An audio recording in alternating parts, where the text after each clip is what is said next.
person with a large body, there can be challenges in life, some that you might not expect and might not even realize. Today, we're joined with our guest, Yvette Yarber, who shares her journey with us. Thank you for joining us for another episode of Talking Health in the 406, where we're one community under the big sky. I'm your host, Jennifer Van Sickle, longtime healthcare worker turned health educator.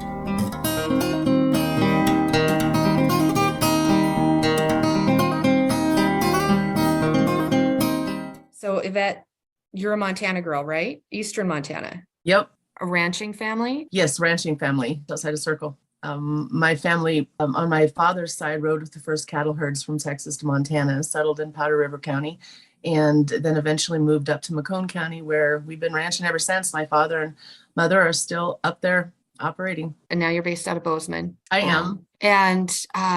I know we asked you to be a podcast guest because you kind of have some interesting experience with weight. Yes. And you kind of had some struggles. Tell us your story. Start from the beginning with that. How did this all happen? Well, I guess I don't ever remember a time when I wasn't hungry. I remember just feeling ravenous and as a child. And I grew up about 15 miles outside of Circle, so it was just family. So it was just during the year, I had my grandma a couple miles away, and I had my uncle a couple miles farther, and so I spent a lot of time on the horse, and I spent a lot of time doing ranch stuff. But when I went to school, I became conscious that my body was different than everybody's body. It started way back pre-kindergarten, actually. Just the comments that you get being in a larger body. Like I said, I don't really remember a time where taking up space was an okay thing.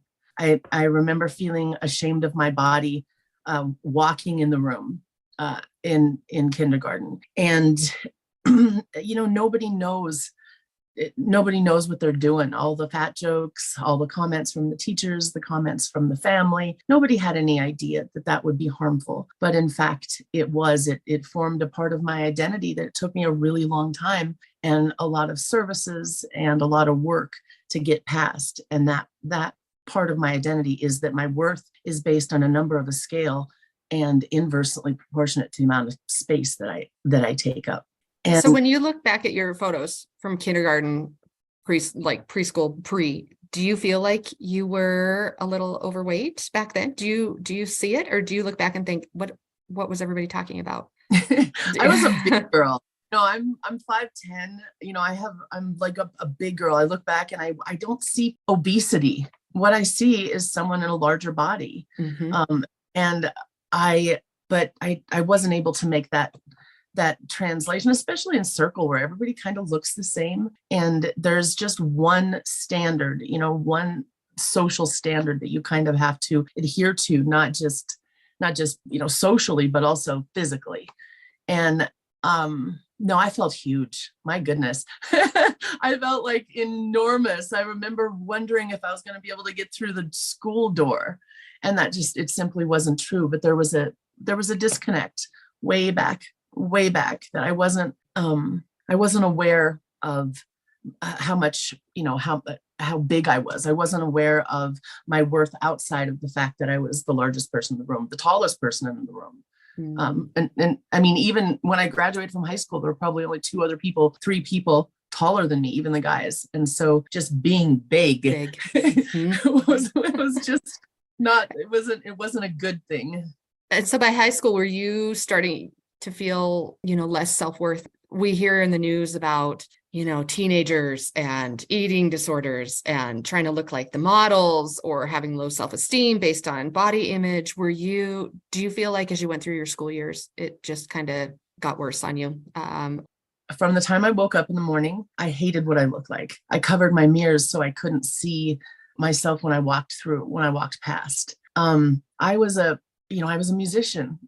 In high school and grade school. I come from a family on my mom's side of Irish musicians. And so I was blessed that I always had music around me. My grandmother taught me to play piano when I was 4 and played the saxophone. And so I had all this joy around music, beauty and joy. But I would go to festivals and concerts and as a soloist, and I couldn't get past the fact that, my my suit that I had to wear for band was wrong, or that I felt like I looked enormous in this particular dress. And so I wasn't, everything had to go through the filter of the size of my body, everything, even including being, a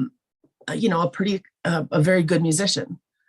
That wasn't the most important thing. I was a good writer. I was pretty good in school. And none of those things were important. The only thing that was important was I never had a boyfriend. I never wore the Rocky Mountain jeans like the other girls. I just didn't like, I didn't have the right kind of body. And it took me decades to try to understand that was a filter, that was a story. It was a construct that I had nothing to do with creating. And yet it was ruling my life. But I didn't know that. I didn't know that till well past college. And so, how did that kind of come about? You obviously went to college. Was that how you landed in Bozeman? Did you go from Circle to MSU, or did you move out of state?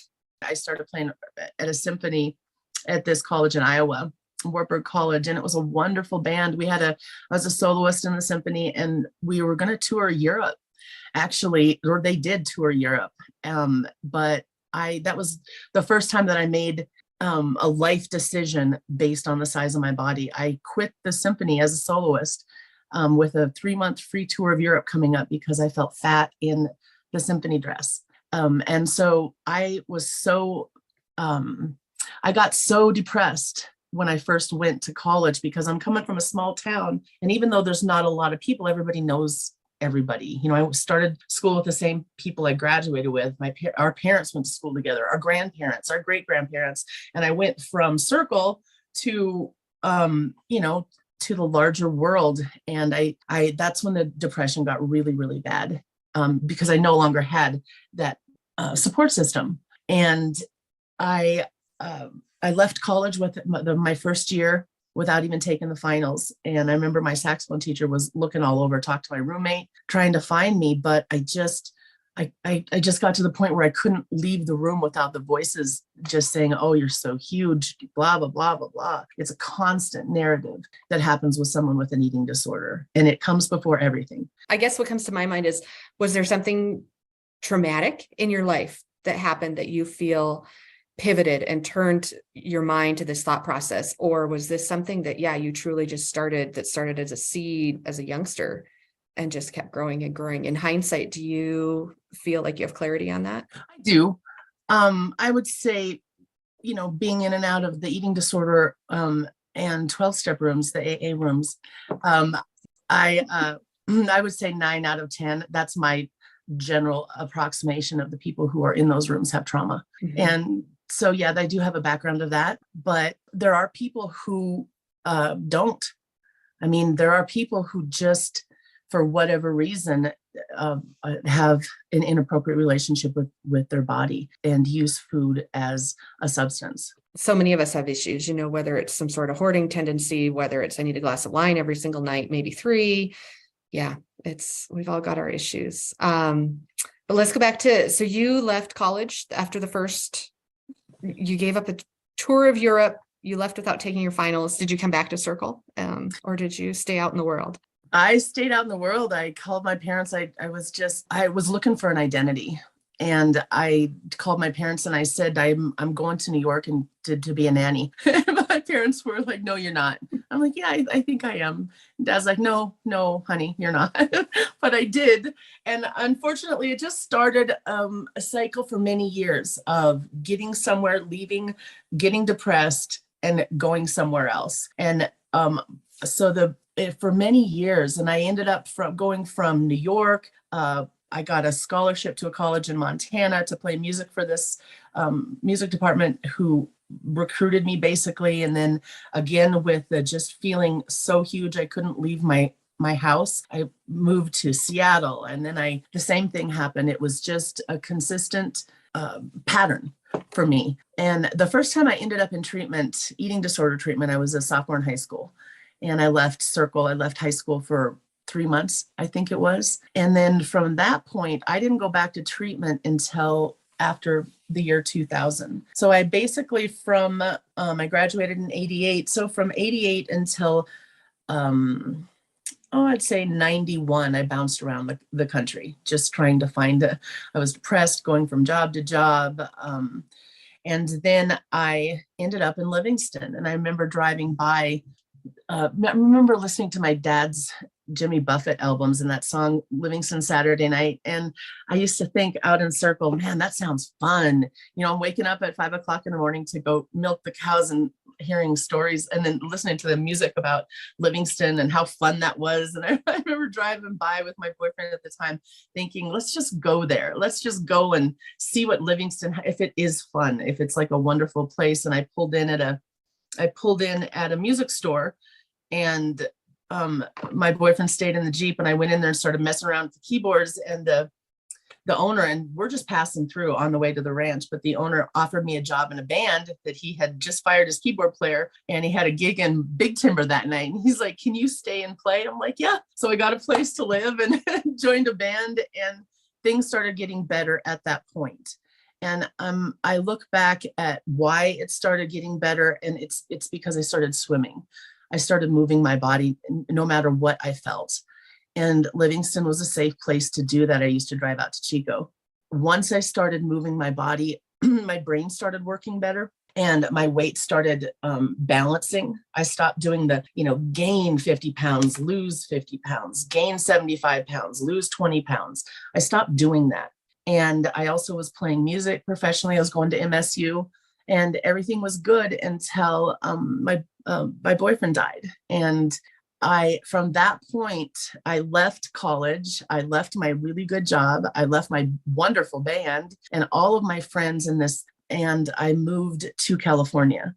I got a good job, but the whole geographic cure didn't work then either. I got a good job, but because of that, that particular trauma right there, when Huntley died, I gained about 200 pounds in 2 years. And I started drinking.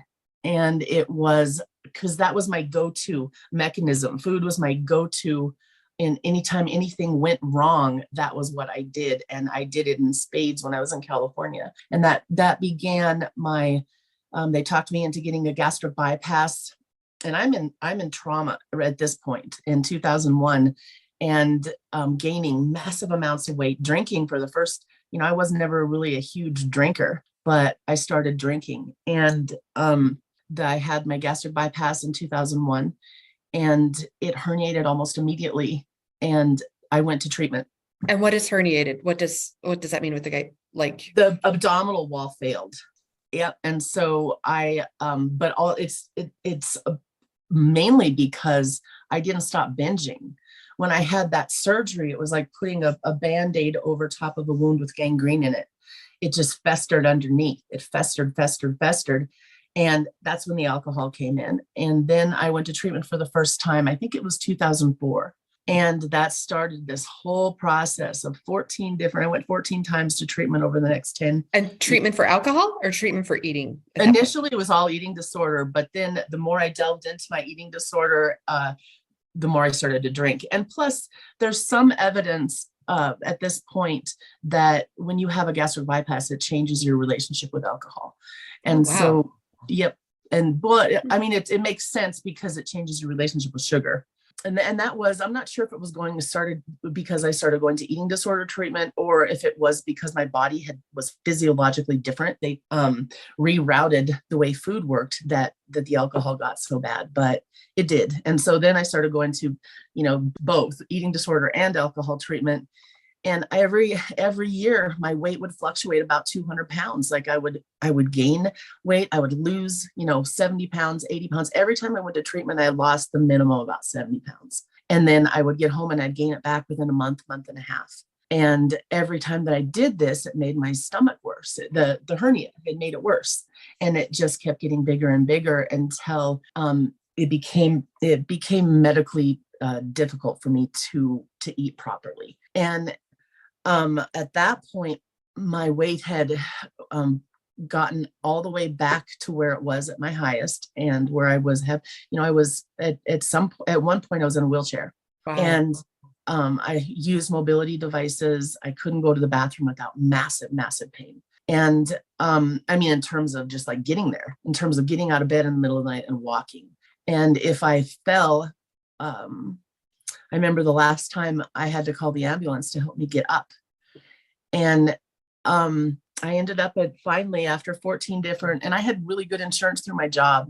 And so I understand that privilege that I had, that I was able to go to some of the best places in the country and study, work with some of the most prominent people that in the field right now, or I would absolutely be dead.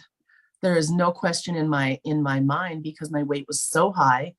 One time when they took me to the ambulance, to the hospital, I had registered my blood sugar was so high it couldn't register on the actual meter, which means it was over 600. And so I was so sick, so sick. And finally, I ended up for the second time at this treatment center in LA, and they had a different kind of an approach that finally worked for me. And it was the approach that they had was a more holistic one. There was a spiritual program there. They had someone, a 5-day gym at this particular treatment center. They gave us a personal trainer twice a day. So I had someone there who was trained to work with people who were morbidly obese and show me how to healthfully and joyfully move my body. And in addition to that, I injected spirituality into my world. And those things allowed me to feel nourished enough, in my spiritual world, in my creative world, in my mental health world, that I didn't look for nourishment exclusively in food. And so that was a new concept to me, the idea of balance, the idea of what are you hungry for, Yvette? Are you hungry for this food, this food that is not going to nourish you? What it's going to do is to allow you to dissociate from your body. So is that something, are you physically hungry right now, or what's lacking? And finally I was able to get to the point after, years. I left there, not years. I left there. I stayed the second time I went to that place in LA, I stayed almost a year. And by the time I left there, I was able to understand at least that it wasn't about the food. And how long do you usually stay at it? Is it just as long as you need, or is there like a formulated time? It depends on your insurance. I mean, Okay. It's usually minimum 30 days. Most eating disorder places want you to stay 3 months. I stayed longer because they called it a treatment resistant eating disorder. So I was able to, because of my insurance, stay longer. And so you were still in LA, you went through treatment, Mm-hmm. and it felt like finally you were getting the nourishment physically, mentally, what you needed. I had the tools, not that I utilized them perfectly initially. I didn't. I'm not one of those people who are able to go the shortest distance between point A and point B. I have to, go bang my head on every wall in the near vicinity before I actually do what I know I'm supposed to do. I'm pretty stubborn that way. And so I actually didn't get sober until later, about a year later. And I didn't start working actively on my spirituality and on my movement until about 2 years after I left treatment. And it took that 2 years of my weight going back up to where it was. I mean, back up to almost my high point, and the drinking starting again, until I realized that I had a choice, and I had a choice to live or die. And it did come down to that. It came down to a crossroads. I guess it was about 4 or 5 years ago.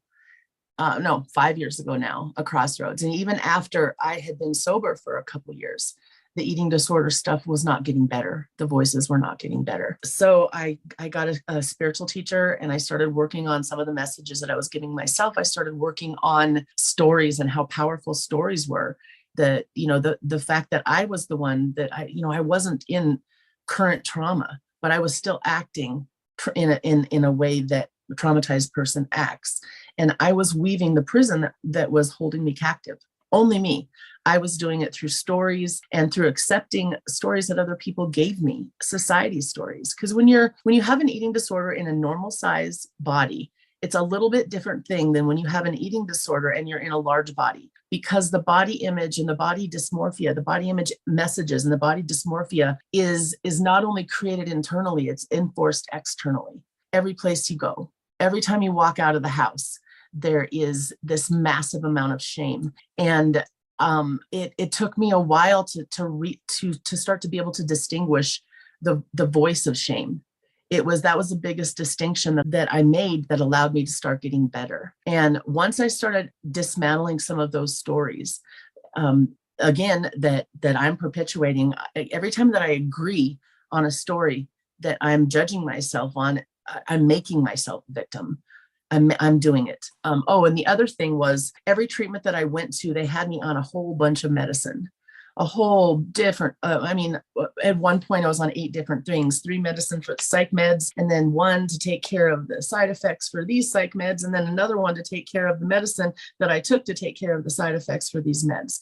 And so I just stopped, and I found a psychiatrist in Bozeman.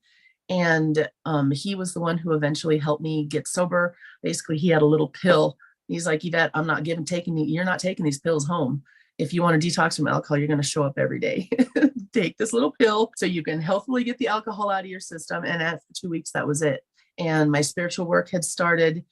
And then finally, I realized that I had to start moving, because no matter how much mental work I did, no matter how much I tried to manipulate my food, my body wasn't working right. My brain didn't work quite right. And I was at a point of almost stasis. Like I couldn't stand being in my body. And so I would just dissociate. I'd watch TV, or I would do something to completely not inhabit this body. And once I determined that I needed to start moving or I was going to die, I started paying for this bougie gym here in Bozeman, and it was a expensive bougie gym. And I couldn't get past the dressing room. I remember sitting there in my swimming suit in the dressing room, hyperventilating, like I can't walk out there in front of all these thin, fit, like Lululemon soccer moms. I can't do it. I feel like I'm an embodiment of their worst nightmare. And in fact, I kind of am. I would even walking in the gym, I'd see people look at me in my large body, and there's a disdain that comes. It's not their fault, but it's a social sexual norm that we have in this country, and everybody agrees to it. It's an agreement that we all make. And the agreement is that numbers on a scale denote health. And we know that that's not necessarily true at this point. So I was never able to, at this particular bougie gym in Bozeman, never able to actually swim. 8 months I paid for that gym, and I couldn't get past the dressing room. I couldn't pass the shame. Again, that shame story. And so a friend of mine, I used to work for an organization in Livingston that serves people with disabilities. And I used to take clients over to Bozeman when I lived in Livingston to swim it was a hotel pool at the time. And this was back in the 90s. And I remember thinking, wow, these guys in a wheelchair, they're able to get into this water, and we can start moving their limbs around. They can just the joy on their face. And so after I quit trying to go to the gym in Bozeman, the executive director of that organization in Livingston said, Yvette, why don't you try Eagle Mount? We used to take clients there, and they have a pool now. And so I contacted Eagle Mount, and at the time they said, yeah, come on down. You have to get your doctor's referral. You have to meet the mission statement, the criterion on their mission statement, but come on down. Well, again, it took me a year to get there. I would call the aquatics director and say, my swimming suit's not working. I'm not coming in, or, something.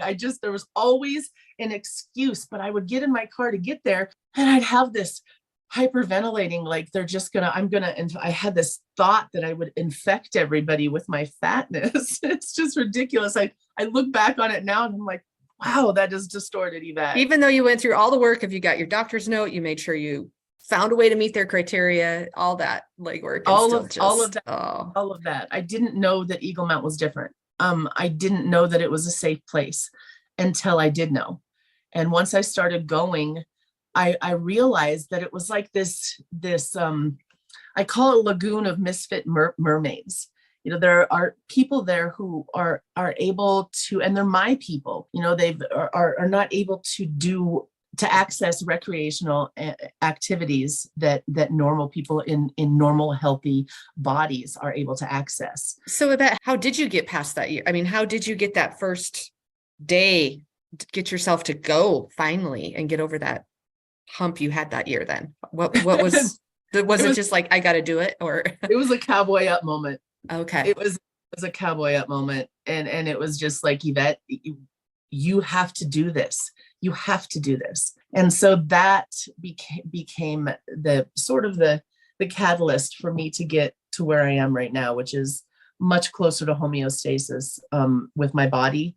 I'm coming up on 6 years sober, and I've lost a bunch of weight. And I have, unfortunately, because of all of the fluctuations with my body weight, my hernia has gotten really bad. And so I have, I've been at surgeons all over the country to try to get it repaired, and nobody will take it. Nobody will take my case because of the severity of it. And so I ended up at Mayo in Rochester, and the first surgeon said no, but then hooked me up with a superstar surgeon that is going to fix it. And so that's kind of this surgery where they're going to, kind of repair the damage that I've done. Just feels like a closing of a chapter. We're going to pause there and rejoin Yvette with her story on our next episode. She's given us a lot of great points to think about and a lot of good information. If you'd like to learn more, visit our website at talkinghealthinthe406.mt.gov and join us again in our following episode as Yvette continues her story, and I guarantee you some of it will probably open your eyes to some points you've never even realized. You don't want to miss it. So thank you for joining us for this episode of Talking Health in the 406, where we're one community under the big sky. Until next time, take care.